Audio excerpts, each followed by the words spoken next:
Abertura. Fundo azul. Linha branca horizontal se divide em duas e forma um quadrado que logo se desfaz. Círculo se divide horizontalmente em outros coloridos e se desfazem. No centro, repórter Justiça. Cédulas de real brasileiro. Dedos teclam calculadora. Valores positivos e negativos. Se tem uma palavra que dá dor de cabeça pra muita gente é a tal da dívida. Cartão de crédito, água, luz, aluguel. Diego Essa é Gomes a dívida Motoboy. mais que o brasileiro tem dia de hoje, né? É difícil viver sem dívida? É, muito difícil. Todos nós temos uma dívida pra pagar. Você tem dívida? Tenho muitas dívidas e Nicodemos Mourão é um Segurança. momento delicado, né, que a gente vem passando. E, no entanto, não tem como a gente fugir das dívidas, né? Porque é através dela que a gente consegue se mantendo, sobrevivendo e lutando também para conquistar as coisas que a gente mais almeja, né?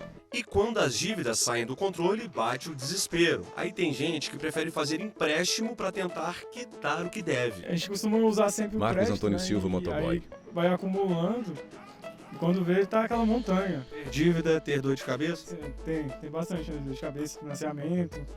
Aí quando vê tá uma bola de neve, né? Vai dificultando, né? E aí ultrapassa até a renda mensal, às vezes, né? A cada 100 famílias brasileiras, quase 80 estão endividadas. O levantamento recente é da Confederação Nacional do Comércio de Bens, Serviços e Turismo. Essa é a Isis maior Ferreira, proporção que a economista da gente Confederação já teve Nacional na do pesquisa. Comércio. Então, em 12 anos, né, a maior proporção da série histórica. A gente nunca tinha tido um número tão grande de pessoas, de consumidores endividados, que estão usando o crédito para suportar o seu consumo. A pesquisa revelou que a maior parte das dívidas está atrelada a serviços em geral, como contas de telefone, de luz, internet, carnês de loja e prestações de carro e imóveis. O endividamento é a soma de todas as dívidas que uma determinada pessoa Fabiano tem, Jantalha, pessoa advogado. física ou pessoa jurídica tem, certo? E é esse volume de endividamento que a gente precisa se atentar, que a gente precisa cuidar. Porque quando esse endividamento, ou seja, esse conjunto de dívidas, ele é muito representativo dentro da nossa renda, ou seja, consome muito da nossa renda, isso faz com que a gente perca a capacidade de pagar outras coisas, como, por exemplo, a conta de luz do mês, a conta do colégio, ou mesmo a passagem de ônibus ou a mesma gasolina daquele mês. Uma coisa é estar endividado, outra é estar inadimplente. É fácil entender a diferença. Uma pessoa que tem parcelas para pagar está endividada. Agora, seja qual for o motivo, não conseguir pagar as parcelas passa a ser inadimplente.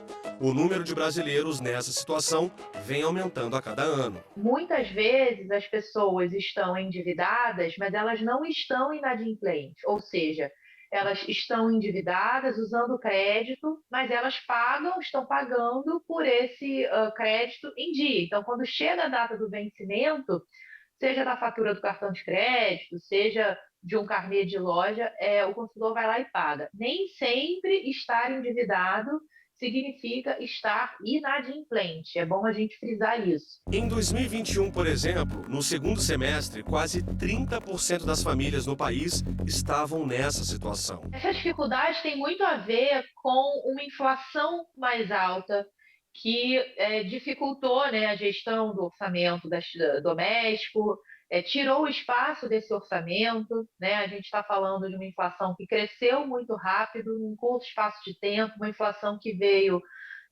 dos alimentos, que veio dos combustíveis, que veio inicialmente até da energia elétrica, né?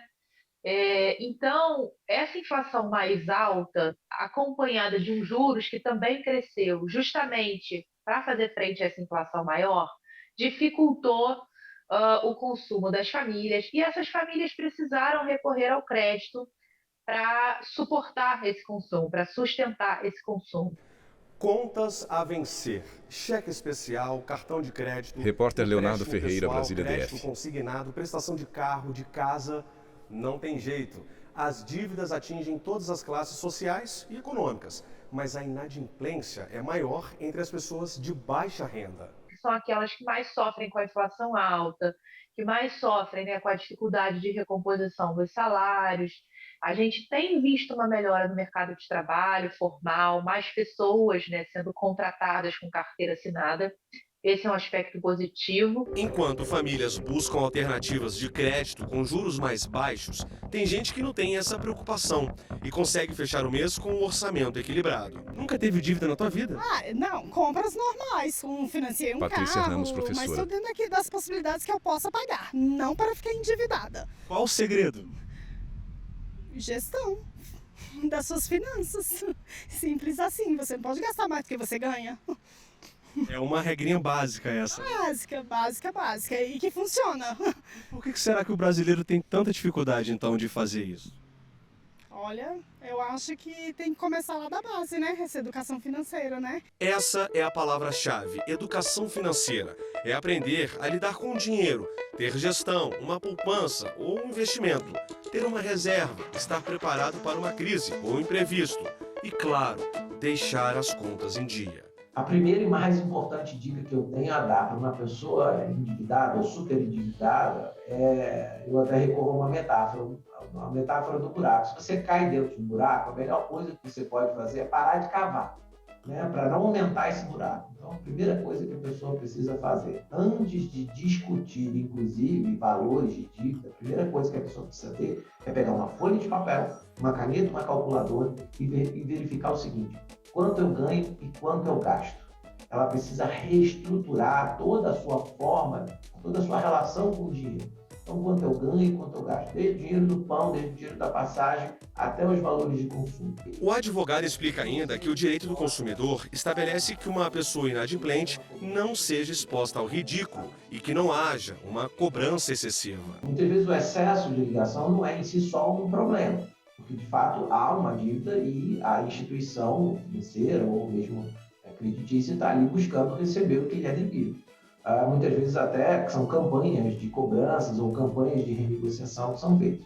O que o consumidor não pode, eu acho que esse é o direito primeiro que ele tem, é ser exposto ao ridículo, né? Ter o seu nome divulgado, né? Ter de alguma maneira uma ofensa por conta dessa dívida.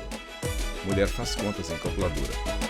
Quem está inadimplente, justifica. As coisas aumentando demais e o salário nada, né? Não aumenta o salário de ninguém. A gente, antigamente, há 2 anos atrás, você ia no mercado com R$100, você trazia uma sacolinha. Hoje você vai, você ainda fica devendo. A mulher que prefere não ser identificada é agente funerário e mora no Riacho Fundo, no Distrito Federal. Os boletos não param de chegar e todo mês ela escolhe qual pagar. A conta de água, por exemplo, está 1 ano atrasada. As pessoas ficam batendo na porta, te oferecendo, te ligando, te oferecendo crédito. E você, num ato de loucura, você acaba gastando, entendeu? E aí depois as cobranças vêm. E aí vira uma bola de neve tudo. Porque aí, quando você acha que está resolvendo de um lado, já vem outras coisas por cima e aí você acabou gastando indevidamente aquilo. E aí você tem mais 2 contas para pagar, não é mais uma, não. E para piorar a situação, o filho que ajudava nas despesas de casa está preso. E com essa situação do meu filho, prejudicou mais. Eu acho que se não tivesse tido essa situação dele, eu estaria bem mais equilibrada. Não vivendo uma vida tranquila, porque as coisas estão um absurdo. Mas eu acho que estaria mais controladinha. Deveria uma, pagaria outra. Cartões de crédito em cima da mesa. No próximo bloco, vamos mostrar que a educação financeira deve começar cedo, em casa e em sala de aula. A gente volta já. Vinheta de transição no Centro Repórter Justiça. Vinheta de transição no Centro Repórter Justiça. Animação. Homem deposita moeda em um cofrinho. Ao fundo, dados em gráficos. Educação financeira não é apenas controlar os gastos, estar com as contas em dia e terminar o mês com saldo positivo. A educação financeira ensina que é preferível você fazer gastos. César Bergo, presidente do Conselho Regional de Economia do Distrito Federal. Muitas vezes a gente é guiado pela emoção. Você vai no supermercado, na hora do almoço, por exemplo, tende a gastar mais, porque você está com fome, então você vai comprar coisas desnecessárias. Então, o aspecto mental é muito importante na educação financeira. Não só na questão da criança, na educação da criança, mas também dos adultos também, porque eles acabam fazendo gastos desnecessários. Um dos vieses que fazem com que a gente tome decisões financeiras equivocadas Lá em é o efeito Santiago, manada, que é o tal, o Maria vai com as outras, digamos assim, né? A gente vê outras pessoas tomando decisões, a gente toma decisões para si a partir das decisões do grupo, a partir das decisões de um influencer. Educação financeira exige disciplina, planejamento, mudança de comportamento. Cortar o cafezinho, cortar uma saída ali no final de semana, vai gerar resultado positivo ali no seu saldo bancário? Certamente vai. Mas vai exigir um esforço muito maior para você do que você simplesmente olhar para um gasto que toma uma proporção significativa do seu orçamento, tomar uma decisão a partir daquilo e aquela decisão vai ter uma repercussão duradoura. O cafezinho toda semana, todo dia ali com os colegas de trabalho, você vai ter que dizer não, tal. Então é um esforço contínuo que está muito mais propenso a você escorregar no meio do caminho. Não basta as despesas não ultrapassarem a renda. O ideal mesmo é, se possível, ter sempre uma reserva. Se possível, você ter 10 a 15% de margem para você fazer uma poupança. Depois que você faz a poupança, você vai pensar em investimento.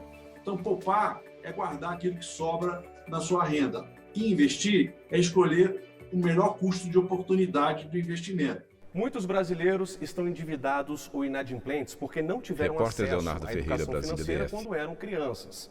Aí cresceram sem saber como administrar as finanças. Resultado, em momentos de dificuldade, recorrem a empréstimos, cartões de crédito e outros meios. A gente tem vastos estudos que comprovam que quando a educação financeira é inserida em momentos mais preliminares da formação do ser humano na escola, ela é capaz de aumentar o PIB em 1%. Então, a educação financeira, se implementada como uma política pública, tem a capacidade de mudar realidades, sim. Gráficos em descida e subida, altas e baixas de ações na Bolsa de Valores. Quanto mais cedo se aprende, melhor. A educação financeira foi incluída na Base Nacional Comum Curricular pelo Ministério da Educação e muitas escolas já estão discutindo o tema em sala de aula.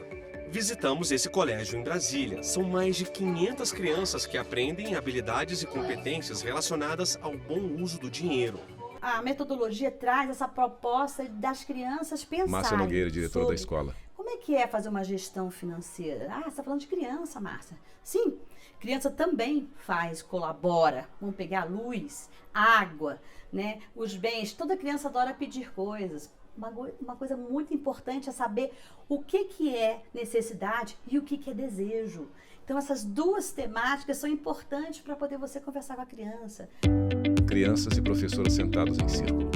Uma roda de conversa para falar de um assunto importante, mas de forma lúdica. Aí a questão da necessidade do desejo. A gente tem que pensar de utilizar o dinheiro para que não façamos o consumismo, né? Para evitarmos o consumismo. A primeira coisa que nós fazemos com qualquer tema que nós vamos trabalhar é uma rodinha, onde nós trazemos questionamentos, nós indagamos as crianças.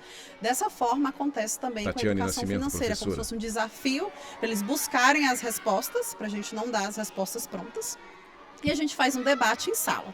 Os alunos do segundo ano do ensino fundamental gostam do tema e já estão bem mais conscientes. E qual que é a diferença do desejo para a necessidade?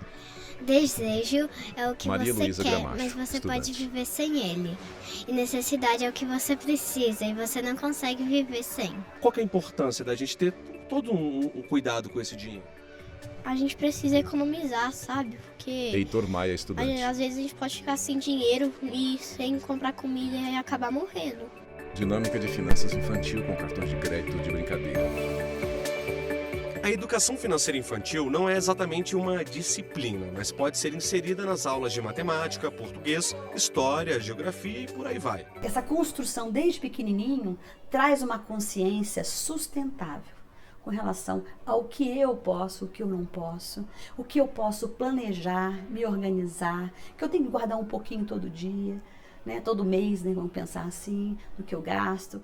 E essa consciência vai fazer as pessoas ter dinheiro para sempre, que é o objetivo. Todo mundo tenha a sua própria gestão financeira, né, sustentada nas bases dos seus próprios valores, né? Cards com perguntas sobre situações financeiras. Paula é jornalista, especialista em educação financeira e escritora. Ela é autora do livro O Barato da Dona Baratinha. O material didático de finanças para crianças é utilizado na escola, que acabamos de mostrar. Educação financeira não é só você saber que tem que Paula economizar. Andrade, escritora. Você precisa ter alguns hábitos e alguns comportamentos que vão lhe ajudar na hora de você gerir o dinheiro, porque dinheiro é emoção, né? E esses comportamentos, quando são ensinados na infância, em especial na primeira infância, fica mais fácil quando você é adulto, fica mais natural. Os livros que contam a história da Turma da Dona Baratinha já estão presentes em mais de 100 escolas particulares em todo o país. Tem aqui a Dona Baratinha, tem a Dona Formiga, tem outros personagens que são gafanhoto. Eles vão aprendendo no dia a dia, então a gente vai mostrando situações do dia a dia em que você tem a gestão do dinheiro e a gestão das emoções. Filho de peixe, você já sabe, né? Otávio tem 7 anos e já tem bons hábitos financeiros que vão além de matemática e cofrinho. A gente também pode comprar ações. Otávio com o Ferreira, nosso estudante. dinheiro. Pode subir ou descer. A gente pode perder ou ganhar. A gente investe um tal valor, aí numa época ruim pode cair para 200, se você botar 300, ou pode subir para 400. Otávio é um pequeno investidor e empreendedor. Já vendeu figurinha da Copa do Mundo, fez rifas e economiza tudo o que pode por um motivo especial: viajar para os Estados Unidos. Eu vou comprar dólar para depois ir lá para os Estados Unidos e comprar algumas coisas lá. Paulo e Otávio brincam com os cards financeiros. A educação financeira é fundamental na formação do cidadão. Ainda temos muitos desafios, que ainda tem muitas crenças de que isso não é um assunto para criança ou de que isso daqui ainda é um assunto que é relegado à matemática, tá? Mas é um passinho de cada vez. É o futuro do nosso país, né? É você ter uma nova geração de brasileiros que vão ter uma melhor gestão do dinheiro deles. Otávio está com nota de R$100 nas mãos. No próximo bloco, a repórter Renata Teodoro mostra que o número de jovens investidores disparou no país. A gente volta já. Vinheta de transição no Centro Repórter Justiça. Vinheta de transição no Centro Repórter Justiça. Investimento é para todos e eles são a prova disso. Jovens investidores estão tomando conta do mercado financeiro, tanto que a presença deles no mundo dos investimentos quase triplicou nos últimos 2 anos. Dados da B3, a Bolsa Brasileira, mostram que em 2020, o número de investidores com menos de 18 anos era de 10.911. Em 2022, houve um salto de 181% e esse número passou para 30.732. Foi-se o tempo em que investir era coisa de gente grande. A gente vê que o jovem de hoje tem buscado, trabalhar Rafael mais Hermógenes, analista essa técnico questão da do educação Sebrae. financeira e de como investir esse recurso. E com isso a gente percebe que também com a facilidade hoje de informações que tem na internet, ou também muitas vezes dentro da sua própria casa, dos seus pais, com conversas, o jovem tem se preocupado mais com o seu futuro. Formar um patrimônio ou até mesmo viver de investimento foi um dos motivos que fez com que o Thiago começasse a investir. E ele tinha apenas 17 anos quando deu esse start. Teve uma época da minha vida que eu passei 9 meses morando no Thiago Mato Santos, Grosso, ali estudante. em Lucas do Rio Verde, e lecionando inglês em uma das escolas que estava começando, né?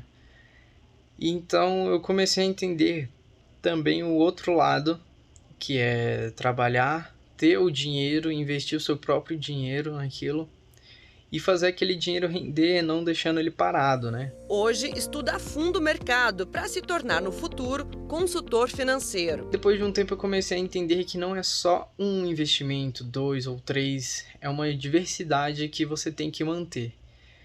E assim eu fui assistindo mais vídeos, amadurecendo essa ideia e comecei a ter muito conhecimento nessa área.